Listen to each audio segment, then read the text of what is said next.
Se tem uma coisa que a Igreja Católica tem que ter interpretado errado, é esse absurdo da Eucaristia. Um pão que é carne, um vinho que é sangue. Não tem como ter qualquer explicação racional para isso. Tem?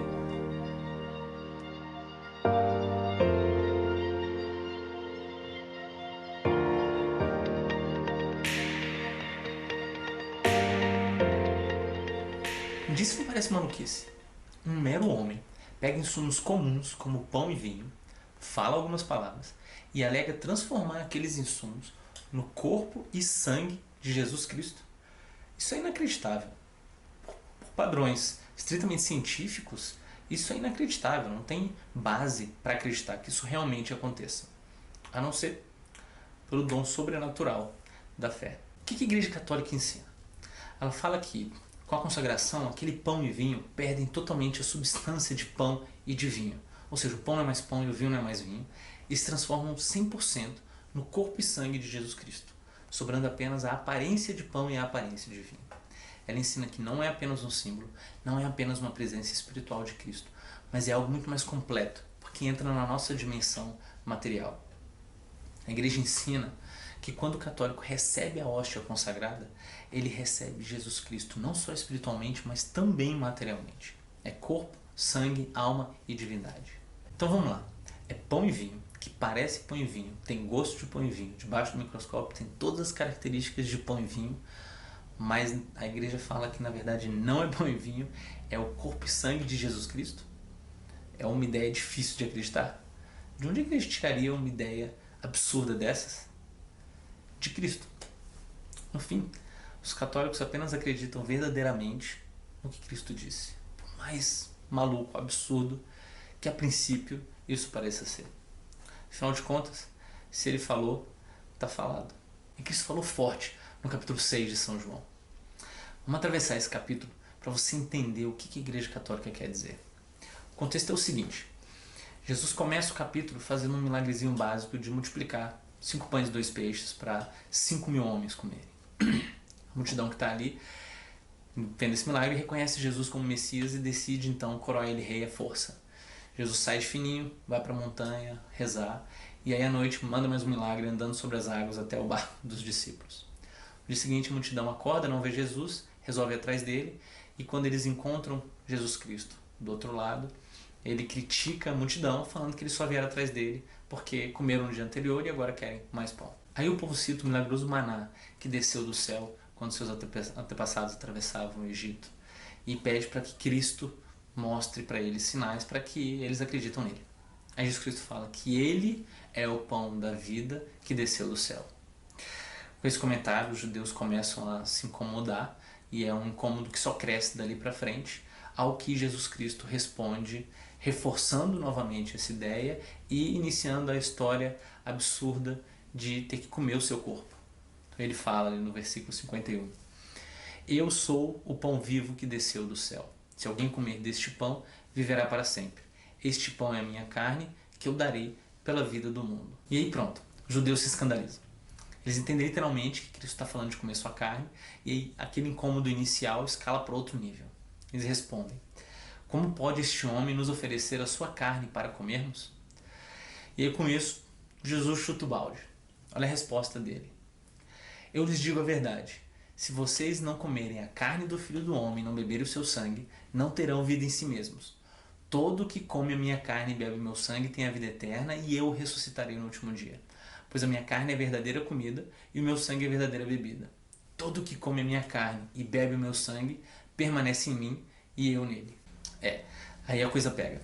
Porque no versículo 60, não é mais só a multidão em geral que está incomodada, mas os próprios discípulos dizem: Dura essa palavra, quem consegue ouvi-la? Os próprios discípulos de Cristo olham torto por que ele está falando. E dá para entender essa agonia, porque eles estão se perguntando: cara, ele está falando mesmo de comer a carne dele, de beber o sangue dele? E Jesus Cristo sente essa tensão, esse incômodo, sente isso tudo no ar, mas não suaviza. Ele manda uma ironia ainda, ele fala: Isso os escandaliza? Agora imagina o pessoal que está ali olhando para Cristo com olhos arregalados, buscando uma saída, tentando interpretar isso de alguma forma diferente, olhando para Cristo, aguardando ele falar que isso é simbólico, aguardando ele falar que isso é espiritual, que é uma parada virtual, e nada. Cristo não cede. E aí um negócio forte acontece, importante, que é no versículo 66. João fala que os discípulos abandonam Jesus. Vários discípulos abandonam Jesus. Discípulos. Não a multidão, o povo que está ali, não qualquer das pessoas que estavam ali, mas os discípulos que estão acompanhando Jesus há um tempo, que já receberam vários ensinamentos de Cristo, que já viram ele fazer milagres e milagres, de diversas curas. O milagre do dia anterior, eles estavam vendo Jesus Cristo multiplicando 5 pães e 2 peixes para 5.000 pessoas. Dali decidiram transformar ele no Messias, forçar ele a ser rei. Esses não aguentam essa história. Esses decidem abandonar Jesus. Esses olham para o que ele está falando. Comer a carne dele, beber o sangue dele. Esses abandonam Jesus Cristo. E aí, nesse ápice da decepção da galera com Cristo, muitos debandando, Jesus Cristo percebe o que está acontecendo, levanta e fala: não, peraí galera, peraí, não vai embora não, volta aqui, vocês estão interpretando as coisas muito literal, não é isso não, vem cá, deixa eu explicar para vocês, é só metafórico, espiritual, não é assim que vocês estão entendendo não, né? É isso que ele fala, né, nos próximos versículos. Não. Jesus Cristo não corrige, isso é muito importante, ele deixa as pessoas abandonarem. Ele deixa, porque é isso que ele está querendo dizer. A razão pelo qual eles estão abandonando Jesus Cristo é uma interpretação correta do que ele está querendo realmente falar. Ele está colocando literalmente comer a sua carne e beber o seu sangue. E é pela interpretação absurda disso que os discípulos estão abandonando Jesus. E ao invés de mudar a direção que aquela situação estava tomando, Jesus olha para os seus apóstolos, para os 12, os escolhidos, que provavelmente naquele momento estão com os olhos tão arregalados e tão confusos quanto todos os outros. Jesus olha para eles e não diminui, não freia. No versículo 67, ele aperta mais ainda, dando um empurrãozinho final. Vocês também não querem ir? E é legal pensar o que deve ter passado na cabeça daqueles caras naquele momento. Afinal de contas, eles tinham uma crença muito forte de que Jesus Cristo era o Messias. Mas eles estão olhando ali pensando: comer a carne dele, beber o sangue dele. Eu não tenho dúvidas que Judas provavelmente deu alguns passos para trás naquele momento. Mas aí os 11 apóstolos são salvos pela firmeza da resposta do líder deles, Pedro. Ele fala assim: Senhor, para quem iremos? Tu tens as palavras de vida eterna. Uma resposta que quase diz: então, apesar de toda essa história aí, não tem muito o que a gente fazer não, a gente fica. E esse é o intenso capítulo 6 do Evangelho de São João. O que os católicos fazem é apenas ouvir o que Cristo fala e verdadeiramente acreditar. Aceitar, assim como Pedro aceitou, por mais inacreditável que pareça. Existem algumas teorias que tentam falar que Jesus Cristo estava falando metaforicamente ou de uma forma apenas espiritual, que não era literal.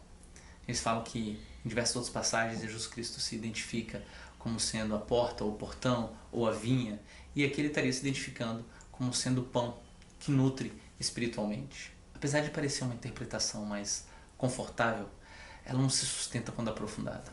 Ao contrário desse momento, nas outras passagens as pessoas vão se escandalizam perguntando: como assim você é a porta? Cadê a maçaneta? E Jesus Cristo também não segue falando: amém, amém, eu sou verdadeiramente a porta, meu peito é verdadeiramente de madeira e meus quadris são verdadeiramente dobradiças. Enfim, aqui é o único momento em que os discípulos abandonam Jesus por uma questão dogmática, de ensinamento, e Jesus Cristo não corrige o entendimento deles. Tem um detalhe muito legal.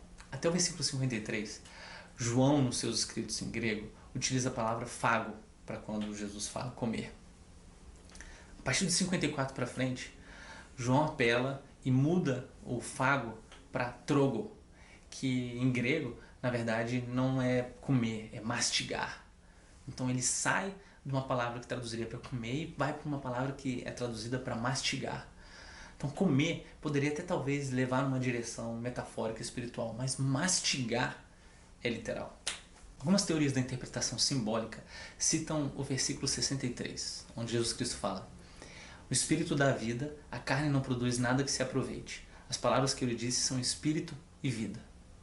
Assim, à primeira vista, pode parecer que Jesus Cristo esteja querendo dar uma correção do entendimento, uma direção simbólica, quando ele fala que as palavras são Espírito e vida. Mas tem 3 problemas dessa interpretação.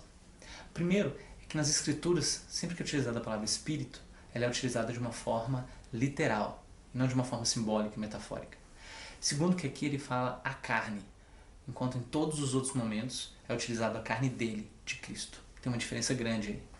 E terceiro, se Jesus Cristo estivesse querendo utilizar esse momento para explicar para os discípulos que eles estão entendendo literalmente algo que na verdade é metafórico, simbólico, então, assim, ele falhou terrivelmente, fez um péssimo trabalho, porque logo na sequência vários discípulos abandonam Jesus Cristo. O que Jesus quer dizer nesse versículo é que a carne humana caída é incapaz de compreender as realidades espirituais. É necessário o dom da fé, o dom sobrenatural da fé, para que essa compreensão seja possível, como é o caso da Eucaristia. Além disso, naquela época, quando os judeus falavam comer a carne, beber o sangue no sentido figurado, eles queriam dizer caluniar alguém. Então, se Jesus estivesse fazendo seu discurso no sentido figurado, ele estaria prometendo a vida eterna para quem o caluniasse, o que não tem pé nem cabeça. No capítulo 6 do Evangelho de São João, Jesus Cristo nos fala que temos que comer o seu corpo e beber o seu sangue. Mas ele não fala como. Aí então os outros evangelistas, Mateus no capítulo 26, Marcos no capítulo 14, Lucas no capítulo 22, registram a Santa Ceia, momento onde Jesus Cristo muda completamente um tradicional banquete pascal para fazer a primeira consagração e mostrar para a gente como que a gente, mesmo depois que ele morresse, ia ser capaz de comer o seu corpo e beber o seu sangue, através do milagre da transubstanciação, ou seja, a transformação da substância do pão e vinho em corpo e sangue de Cristo. Lá ele fala: isto é o meu corpo dado em favor de vocês, façam isto em memória de mim. E mais à frente, este cálice é a nova aliança no meu sangue, derramado em favor de vocês. Pode parecer um absurdo acreditar que o pão não é mais pão vira carne, o vinho não é mais vinho vira sangue. Mas a verdade é que não tem muito para onde fugir. Jesus Cristo falou isso e não tem como interpretar diferente. Ou ele era um psicopata mentiroso que estava enganando todo mundo, ou ele era um maluco de manicômio que estava viajando na maionese. Ou era verdade. É difícil de acreditar, mas é uma maravilha de viver. Imagina se alguém afirmasse que Jesus Cristo, Deus, estaria em corpo e alma presente em tal data, em tal hora, em tal lugar. Não tenho dúvidas que o mundo inteiro ia lá encontrar com ele. E é isso que acontece diariamente, em cada missa ao redor do mundo. Os católicos vivem esse absurdo semanalmente, alguns até todo dia, onde se unem a Cristo, não apenas espiritualmente, mas também materialmente, em uma só carne. E se é assim, no fim, o real absurdo é o mundo inteiro não ir lá encontrar.